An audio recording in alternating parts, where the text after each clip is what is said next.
Hello students, मैं doctor Nidhi Sharma, associate professor department of chemistry, government college Kota. आज BSc part 1 के student के साथ डिस्कस करूंगी molecular orbital diagram of heteronuclear diatomic molecules.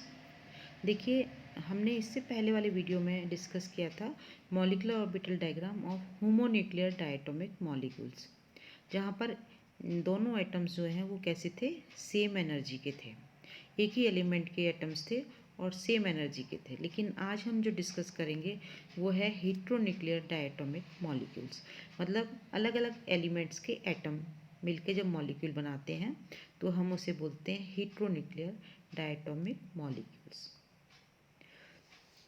आज हम जो चर्चा करेंगे वो क्या है, हेटेरोन्यूक्लियर डायटोमिक मॉलिक्यूल्स, मतलब जो अलग अलग एटम से मिलकर मॉलिक्यूल बना है, अलग अलग एलिमेंट्स के एटम हैं। जैसे CO एक कार्बन का है और एक ऑक्सीजन का है, नाइट्रिक ऑक्साइड NO, इसमें एक नाइट्रोजन है और एक ऑक्सीजन है। जब होमोन्यूक्लियर डायटोमिक मॉलिक्यूल्स होते हैं तो क्या होता है, दोनों सिमिलर एटम्स होते हैं और उनकी एनर्जी जो है वो सेम होती है। लेकिन यहाँ पर क्योंकि एटम्स डिफरेंट हैं तो उनकी एनर्जी कैसी है, डिफरेंट है। इनके जो न्यूक्लियर चार्ज है वो डिफरेंट है, जो बॉन्डिंग इलेक्ट्रॉन है उनके प्रति अट्रैक्शन भी डिफरेंट है, इसलिए इलेक्ट्रॉन्स की एनर्जी भी कैसी है, अलग है। अब हम लेते हैं इसके CO मॉलिक्यूल के इलेक्ट्रॉनिक कन्फिग्रेशन। पहले तो हम अलग अलग ले लेते हैं। कार्बन का इलेक्ट्रॉनिक कन्फिग्रेशन क्या होता है, एटॉमिक नंबर क्या होता है इसका 6 और ऑक्सीजन का 8। तो कार्बन का इलेक्ट्रॉनिक कन्फिग्रेशन क्या होता है 1s2 2s2 2p2। इसी तरह से ऑक्सीजन का अगर हम देखें तो 2s2 2p4 होता है ना। तो इसमें क्या है 1s2 2s2 2px में 1 और 2py 1 2pz 0। लेकिन ऑक्सीजन में क्या होता है 2px में 2 इलेक्ट्रॉन्स होते हैं, 2py में 1 और 2pz में 1 इलेक्ट्रॉन होता है। तो टोटल अगर वैलेंस शेल इलेक्ट्रॉन देखें हम तो कितने होते हैं, इसमें 4 हो गए, इसमें 6, तो टोटल इलेक्ट्रॉन्स कितने हो गए 10। तो वैलेंस शेल 10 इलेक्ट्रॉन्स हैं। अगर देखा जाए तो नाइट्रोजन को अगर आप गौर से देखें तो नाइट्रोजन में भी वैलेंस शेल के इलेक्ट्रॉन कितने होते हैं, 10 ही होते हैं, 5 इलेक्ट्रॉन्स ईच, 10 इलेक्ट्रॉन्स हैं। जब दोनों ये कैसे हैं, सेम इलेक्ट्रॉन्स हैं वैलेंस शेल के, तो ये कैसे हो गए, आइसो इलेक्ट्रॉनिक हो गए। आइसो इलेक्ट्रॉनिक मीन्स जिनके इलेक्ट्रॉन्स की संख्या जो है वो एक समान है।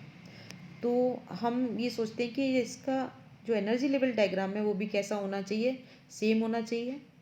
लेकिन ये नाइट्रोजन जैसा नहीं होता। कैसा होता है, ये डिफरेंट होता है। डिफरेंट क्यों होता है, क्योंकि ये जो हेटेरोन्यूक्लियर डायटोमिक मॉलिक्यूल है, ये एटम्स जो हैं वो डिफरेंट हैं। एक कार्बन है तो दूसरा ऑक्सीजन का है।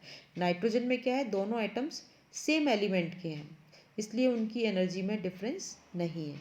यहाँ पर जो है एनर्जी में डिफरेंस होने की वजह से इसमें जो एनर्जी लेवल डायग्राम है वो भी डिफरेंट बनता है।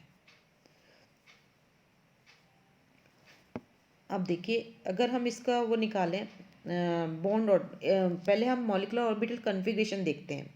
देखिए CO का मॉलिक्यूलर ऑर्बिटल कन्फिग्रेशन क्या होगा, के मतलब 1s के इलेक्ट्रॉन्स के लिए के शेल के इलेक्ट्रॉन्स जो होते हैं, के शेल में 2 इलेक्ट्रॉन्स होते हैं, तो 2 एटम्स हैं इसलिए हम इनको के कर देते हैं, है ना। तो 1s को हम इग्नोर कर देते हैं यहाँ पर, और जो वैलेंस शेल के इलेक्ट्रॉन है उसके लिए हम मॉलिक्यूलर ऑर्बिटल कन्फिग्रेशन लिखते हैं। तो के क्या हो गया, सिग्मा 2s में 2 इलेक्ट्रॉन्स, सिग्मा 2p z में 2 इलेक्ट्रॉन्स, पाई 2px पाई 2py इसमें भी 2 इलेक्ट्रॉन्स हो गए, और सिग्मा एंटी बॉन्डिंग 2s में कितने हो गए, 2 इलेक्ट्रॉन्स। तो इसका अगर बॉन्ड ऑर्डर देखें तो कितना होता है, बॉन्डिंग मॉलिक्यूलर ऑर्बिटल में इलेक्ट्रॉन्स की संख्या माइनस एंटी बॉन्डिंग में इलेक्ट्रॉन्स की संख्या डिवाइडेड बाई 2। तो 8 - 2 डिवाइडेड बाई 2 तो कितना हो गया 3। और हम जानते भी हैं कार्बन और ऑक्सीजन के बीच में ट्रिपल बॉन्ड होता है, 2 पाई और एक सिग्मा बॉन्ड होता है ना। और बॉन्ड एनर्जी होती है उसकी 256 किलो कैलोरी पर मोल, और बॉन्ड लेंथ कितनी हो गई 1.128 एंगस्ट्रॉम। अब हम इसका मॉलिक्यूलर ऑर्बिटल डायग्राम देखते हैं पहले, है ना। देखिए ये कार्बन का और ये ऑक्सीजन के एटॉमिक ऑर्बिटल है, और ये CO जो है वो मॉलिक्यूलर ऑर्बिटल है। आप देखिए इसमें वैलेंस शेल में कितने इलेक्ट्रॉन्स हैं, 10। तो 10 इलेक्ट्रॉन्स की फिलिंग किस तरह से हो रही है, सिग्मा 2s बॉन्डिंग में 2 इलेक्ट्रॉन्स चले गए, सिग्मा 2p z में 2 है, पाई 2px पाई 2py बॉन्डिंग में 2 इलेक्ट्रॉन्स हो गए, और सिग्मा एंटी बॉन्डिंग 2s में कितने हैं, 2 इलेक्ट्रॉन्स हैं। ठीक है, तो ये इलेक्ट्रॉन्स कितने हो गए, 6 2 8 10 इलेक्ट्रॉन्स हो गए। अब देखिए जैसे होना चाहिए energy level diagram, sigma 2s anti bonding कहाँ होता है, सिग्मा 2s के बाद होता है, लेकिन CO मॉलिक्यूल में ये sigma anti bonding 2s molecular orbital की एनर्जी जो है वो ज़्यादा होती है। और ये कैसे आ जाता है, इस तरह से सिग्मा 2pz पाई 2px 2py के ऊपर होता है, इस सबसे ज़्यादा एनर्जी होती है इसकी। ठीक है, तो ये डायग्राम सही है। देखिए हमें कैसे पता लगा कि ये जो एनर्जी लेवल डायग्राम है वो सही है, कि अगर CO को आयनाइज किया जाए, CO प्लस में आ जाए अगर ये, तो एक इलेक्ट्रॉन अगर ये यहाँ पर होता, सपोज यहाँ पे होता ये है ना, तो क्या होता कि जो CO प्लस के लिए एक इलेक्ट्रॉन जाता वो कहाँ से जाता, बॉन्डिंग से जाता, और बॉन्डिंग से इलेक्ट्रॉन जब जाता तो बॉन्ड ऑर्डर क्या हो जाता उसका, कम हो जाता। अगर 8 में से कितने इलेक्ट्रॉन एक चला जाता तो कितना आ जाता है इसका, 2.5। बॉन्ड ऑर्डर कम हो रहा है, बॉन्ड लेंथ भी कम हो रही है, जो कि पॉसिबल नहीं है। CO प्लस में अगर हम देखें, अगर यहाँ से इलेक्ट्रॉन जाता है तो उसकी बॉन्ड ऑर्डर जो है वो कम हो जाता है, और बॉन्ड लेंथ भी कम होती है, जो कि पॉसिबल नहीं है।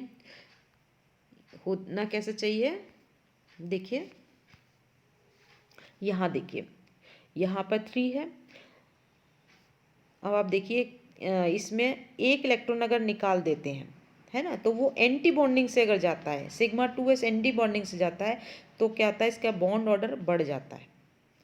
एंटी बॉन्डिंग से जाएगा तो क्या होगा, 8 -2 की जगह क्या हो जाएगा, 1 हो जाएगा, एक इलेक्ट्रॉन निकल गया तो इसका बॉन्ड ऑर्डर हो जाएगा 3.5, और बॉन्ड लेंथ जो है इसकी कितनी होती है, 1.115 एंगस्ट्रॉम, जबकि CO की कितनी होती है, 1.128 एंगस्ट्रॉम। इसकी बॉन्ड एनर्जी होती है 256 किलो कैलोरी पर मोल, है ना। तो अब देखिए यहाँ पर इसकी एनर्जी, बॉन्ड एनर्जी तो इतनी है, बॉन्ड लेंथ कितनी है CO की, 1.128 एंगस्ट्रॉम। CO प्लस की बॉन्ड ऑर्डर बढ़ गया तो बॉन्ड एनर्जी, ये बॉन्ड लेंथ भी कैसी हो गई इसकी, कम हो गई। हम जानते हैं कि बॉन्ड ऑर्डर इन्वर्सली प्रोपोर्शनल होता है बॉन्ड लेंथ के, अगर बॉन्ड ऑर्डर बढ़ेगा तो बॉन्ड लेंथ कम होगी, जितना बॉन्ड ऑर्डर ज़्यादा होगा उसकी स्टेबिलिटी उतनी अधिक होगी। ठीक है स्टूडेंट, समझ में आया आपको। CO का डायग्राम ध्यान से पढ़िएगा इसको, ये औरों से डिफरेंट होता है, और डिफरेंट क्यों होता है उसके एविडेंसेस यहाँ दिए हुए हैं। ठीक है, थैंक यू।